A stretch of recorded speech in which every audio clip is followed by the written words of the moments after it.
passer... Nous, on suit le rythme, non? Vous avez dit à chaque intervenant, on pose des questions. Non, On va suivre de l'autre côté alors. Ok,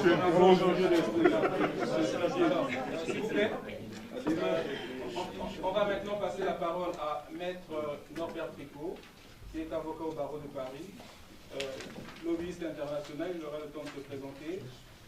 C'est un fin connaisseur de l'Afrique et aujourd'hui il va nous parler du président Marien Gouabi et peut-être d'autres. Donc le président Marien Gouabi, c'est le mentor de M. Sassou Nguesso, que M. Sassou Nguesso a fini par assassiner le 18 mars 1977. Maître Norbert Tricot, à vous. Merci. Un avocat ayant l'habitude de plaider debout, je me permettrai d'agir comme ça. Tout d'abord, je voudrais dire, je vais en 10 minutes vous parler uniquement de 2 cas tragiques concernant la République du Congo. Le premier a été annoncé, il s'agit de l'assassinat du président Marien Gouabi le 18 mars 1977, et qui a été suivi d'autres assassinats de façon très rapprochée, je vais en parler. Il se trouve que je suis notamment l'un des avocats de la famille du président Marien Gouabi et du collectif Marien Gouabi, donc je verrai si j'ai un peu de temps d'en parler. Et deuxième cas tragique au sein de la République du Congo, on ne peut pas les citer tous, je vous parlerai de l'affaire de la tuerie collective intervenue en mai 1999, qui a entraîné au minimum 350 morts, qu'on a appelé l'affaire des disparus du Beach. Donc tout d'abord, concernant l'assassinat du président Marien Gouabi. Je vais être très bref, parce que sur les circonstances, si on peut dire sur le contexte historique, moi je retiendrai d'abord la date de 1973, qui est la date à laquelle la société française Elf Congo a découvert qu'elle pouvait exploiter d'immenses gisements pétroliers au large de Pointe-Noire. Et depuis cette date, et c'est là où effectivement je partage totalement l'analyse tant de mon excellent confrère, maître Gilbert Collard, que des précédents intervenants, il y a eu organisation, et ça a de nouveau suscité l'intérêt de la République française pour son ancienne colonie, le Congo. Parce que de fait, la République française, elle s'est de nouveau intéressée au Congo, non pas par reconnaissance pour tous ceux, Congolais et autres, qui ont donné leur sang pour aider depuis Brazzaville jusqu'à Paris à libérer la France de l'occupation nazie. Ce n'est pas par reconnaissance pour le sang qui a été versé, notamment par le peuple congolais. Ce n'est pas par reconnaissance au travail forcé gratuit que le peuple congolais et d'autres peuples d'Afrique ont effectué pour construire le train chemin de fer Congo-Océan.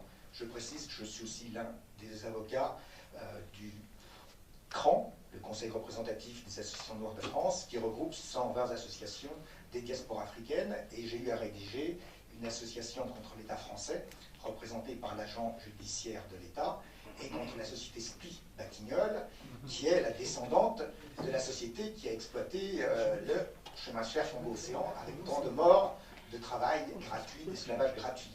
Donc, ce n'est pas en souvenir de ces éléments-là que la France est de nouveau intéressée au Congo-Brazzaville, c'est pour l'attrait principal du pétrole, aussi accessoirement du bois et du contrôle de ces ports. Et c'est d'abord ça. Et effectivement, celui qui a compris cet intérêt dès 1973, c'était Denis Sassou Nguesso. Et c'est là où effectivement, et je remercie, je connais le document qui a été cité, effectivement, il y a eu un complot des autorités françaises et des très proches de Denis Sassou Nguesso pour éliminer, faire d'une pierre deux coups, le deuxième président de la République du Congo, Alphonse Assamba-Deba, et le troisième président de la République du Congo depuis 1968, le 31 décembre 1968, Marien Gouabi. Je suis un avocat, donc je raisonne d'abord en termes de faits et de droit. Il existe de nombreux témoignages. Là où on peut juger une société, son caractère démocratique, c'est sur sa capacité à organiser une séparation la plus totale entre le pouvoir exécutif, gouvernemental, entre le pouvoir législatif, parlementaire, et le pouvoir judiciaire. Moi, en tant que simple avocat, je ne suis pas historien, je m'intéresse au pouvoir judiciaire. Et là, il est clair et net, il n'y a pas besoin d'être un fin juriste, il n'y a pas de pouvoir judiciaire indépendant en République du Congo. Dans l'affaire de l'assassinat du président Marien Gouabi, il y a une coïncidence de date qui est troublante. le matin de son assassinat, il avait rencontré l'archevêque de cardinal de Brazzaville. Il avait pris conseil quelques jours auparavant auprès du précédent président Alphonse Masséna Débat. Et effectivement, ce rapprochement inquiétait beaucoup de membres proches de Sassou Nguesso et de Yonggi. Et il y a différents documents qui confirment le complot qui a été organisé pour l'assassinat du président Maria Ngouabi. Il est significatif de constater que quelques jours après, le 22 mars 1997, après l'assassinat du président Maria Ngouabi, c'est le cardinal Émile Bayanda qui a été assassiné. Et a été organisée une cour martiale, tribunal militaire express, présidé par celui qui à l'époque n'était que commandant, Denis Sassou Nguesso, qui a établi que le seul coupable, le principal coupable, c'était l'ancien président Alphonse Masséna Débat, qui a été fusillé dès le lendemain, le 25 mars 1977. Je n'appelle pas ça une justice indépendante, c'est une justice expéditive qui vise à faire disparaître certaines traces et certains témoins. Et donc là, on est bien dans le total déni de justice.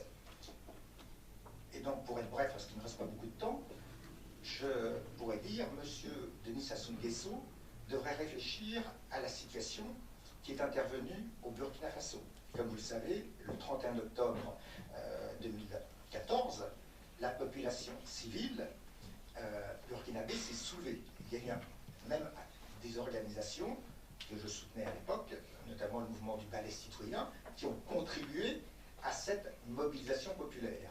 Et à différence d'un orateur précédent, même si je ne l'aime bien, moi je marche plutôt dans les pas de mes confrères illustres, le Mahatma Gandhi et Nelson Mandela. Je suis favorable à la désobéissance civile massive et pas à l'insurrection armée. Et le peuple burkinabé a bien fait d'organiser cette insurrection pacifique, massive, qui a chassé du pouvoir le dictateur Blaise Compaoré, dont je rappelle que c'est seulement depuis quelques semaines, le 29 décembre 2015, qu'une justice burkinabé enfin indépendante a lancé un mandat d'arrêt contre le dictateur Compaoré déchu qui s'est réfugié chez ses soutiens en Côte d'Ivoire. Je partage avec mon confrère Gilbert Collard le fait que j'ai aussi été un des conseils du président Laurent Gbagbo, donc je connais bien la situation entre la Côte d'Ivoire et le Burkina Faso.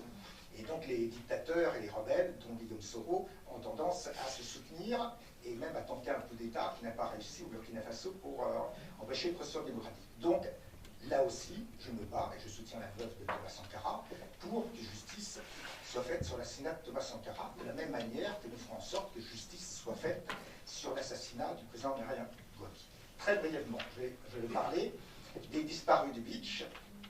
Comme vous le savez tous, donc en 1999, nous nous trouvions 2 ans après le sanglant coup d'État militaire, guerre civile organisée du général de Sassou Nguesso contre le président Pascal Lissouba. Je suis également d'ailleurs un des avocats de la famille du président Pascal Lissouba et malheureusement Madame Tessa Hélène Lissouba n'a pas pu se joindre à nous aujourd'hui. Et là, il y a un devoir de vérité, de justice à faire. Concernant l'affaire des disparus du beach, là aussi la justice n'est pas indépendante, puisque en 2000 a été enfin organisé un pseudo-procès à la chambre criminelle de Brazzaville, qui aboutit en 2005 à des petites condamnations de principe, même pas exécutées, contre un certain nombre d'officiers, et où vous avez des personnes très proches du général Denis Sassou Nguesso qui ont été acquittés, comme par exemple le général Norbert Dabira, ancien inspecteur général des forces armées congolaises. Donc il a fallu que soit déposée plainte en France, selon le principe de compétence universelle, pour que soit engagée une procédure. Et c'est pour ça que, heureusement, il existe dans certains pays, même si la justice française n'est pas parfaite, des éléments juridiques qui permettent, parce qu'il se trouvait que le général Norbert Dabira et le général Jean-François Ndongue, chef de la police, et qui à l'époque était fait en 1999, étaient en charge de la sécurité justement du débarcadère du beach, ont été congolais revenus au pays, soi-disant sous la protection du Haut-Commissariat des réfugiés.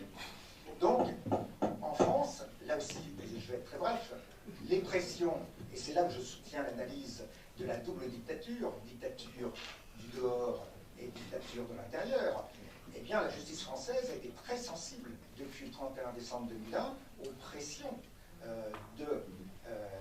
des autorités de Nice-Saint-Nicolas pour retarder la